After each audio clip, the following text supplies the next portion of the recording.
the history of individual liberty was it is the individual citizen in relation to the government. Now, if we all can have our religion, so there's no threat from the state at this point, then what you get is one civilian to the next civilian. And if I'm a Christian, and I come with a foot-long cross, and that everywhere I go, I carry this cross and I say, this is because my religion decrees that. And I suddenly start to go into sermons and I start singing hymns and, that sort of thing. Then what you get is a perversion of religion. You find that religious people, if they do not respect the public space, so if I do not respect the fact that you're secular, that you will not respect that I'm religious. And then the state will interfere. And if you want to have a maximum of individual liberty, the best you can do is keep the state out as much as possible. Mm-hmm. Because when the state comes in, you're going to get uniform rule. And then you're bound to get this. Now, I'm not saying that in this case Britain has done better than France or France has done better than the British, but in all over Europe, and I think also the United States, people have not explained, or the message hasn't gone through to Muslim minorities especially. And Islam is very different because Islam, unlike other religions, it's an every minute religion. It's an every second religion. It's an every hour religion. And one has to make very clear to every Muslim individual who comes to a liberal state where there is separation of church, there is something called the public space, where we would prefer to have no religion. If that message gets across to Muslim individuals, and I trust that they're going to understand that and respect it, then we have no problem. But that attempt has never been made because when Muslims first came to Europe, and I think partly to the United States, that coincided with when all these notions of multiculturalism and all this were in. This was the fashionable thing to do. And so turning this back is more difficult because rights once you have given have become entitlements, and it's very difficult to take away entitlements. Right. And so now you have to go and preach the coming 30 years about not only rights but also obligations. Right. You say your faith. Let me just check the microphones. I promised I would do that. Nobody there. Well, okay. Since you sprinted, I'll let you ask it. The microphone doesn't seem to be on. Is that better? Yeah. Very much better. We were observing that you could really look at most religions and find something draconian in any religion that people would use as an excuse to commit acts of violence. And I wonder if you could speak more specifically about what it is in the Islamic religion that you think foments terrorism, because I think I'm curious, and also I think there's a lot of Muslims who would argue that no, in fact, if you really are abiding by the precepts of the Quran, you would never commit an act of terrorism, and that this is aberrant. So I wonder if you could be more specific about that. Mm-hmm.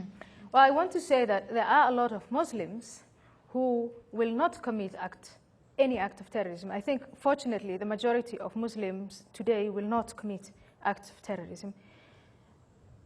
But to argue that there is nothing in Islam that leads to violence, that would be a weak argument to a false argument. Because if you define Islam as submission to the will of Allah, and then you find out what that submission means, if you find out that the sixth obligation is to convert others to Islam, first by peaceful means, then by violent means.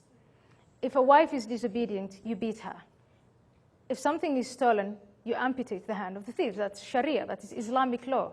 The country, the Vatican City of Islam, Saudi Arabia, has Sharia and enforces these laws. And every time any group of people succeed in establishing Sharia or Islamic law anywhere, from the Taliban in Afghanistan to Pakistan to Iran to the Zamfara province in Nigeria, and these laws are applied, they are uniform and they're recognizable. So then Islam is a violence. You can't argue and get away with it that it's not a violent religion. Then you say, but what about Judaism? What about Christianity? Now, adherents of these religions over the centuries have been pacified to understand and accept the separation of the divine and the worldly. So we can now elect every 4 years in the United States a secular president. And well, if every atheist has been sleeping, we may elect a religious president. But still, secular law applies. Secular law applies. Now, nowhere in the Muslim world has that profound pacification of Islam taken place. And I think that is the difference.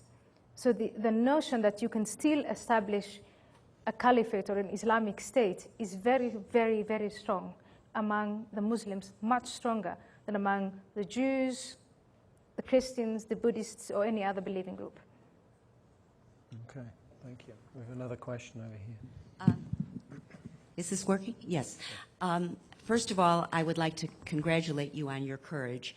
I am about a third of the way through your book, Infidel, and in reading about the brutality you suffered as a child, and now that you have, so to speak, turned your back on Islam, I'm wondering, first of all, are your parents still living?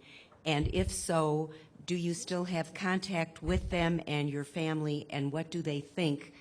In other words, what price have you paid personally for the stand you have taken? My parents are living, and I hope well. I've not had contact with my father since 2004, with my mother since 2003, with my brother New Year's Eve and New Year.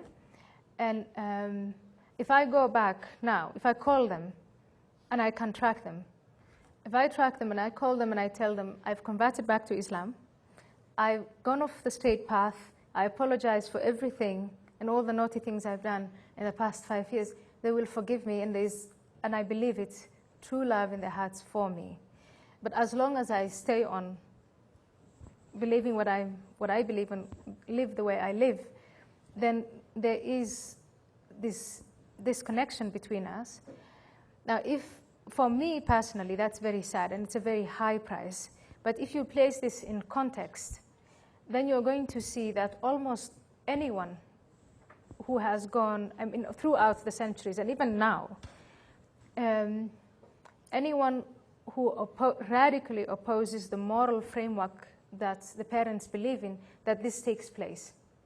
And some of the letters I get from readers of Infidel is that they tell me this. Some people write to me from the US, from Norway, from many places in the world, and they say, even though I have no idea that there are places like this in the world where people live, but I can understand the conflict between you and your parents because I have a similar conflict with my parents.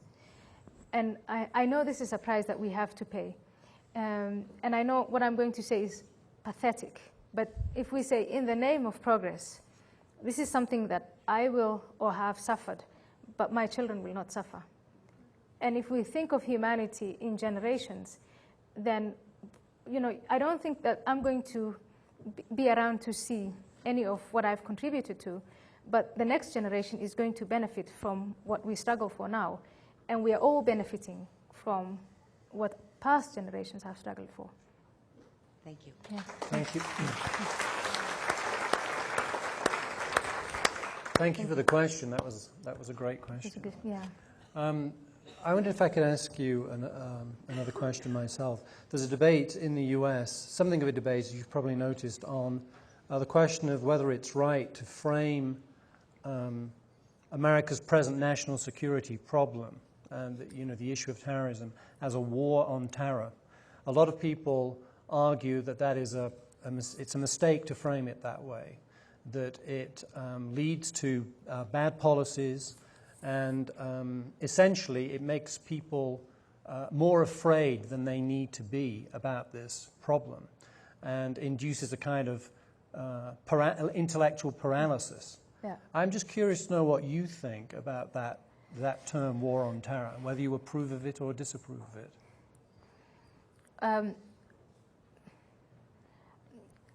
Let me see. If I indulge myself in a narcissistic way, I'll say I disapprove.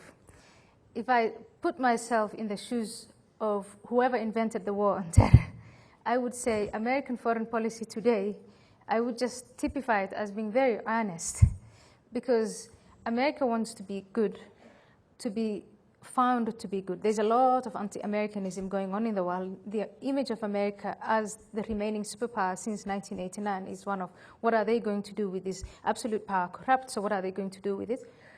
Are we going to be punished, and so on and so forth.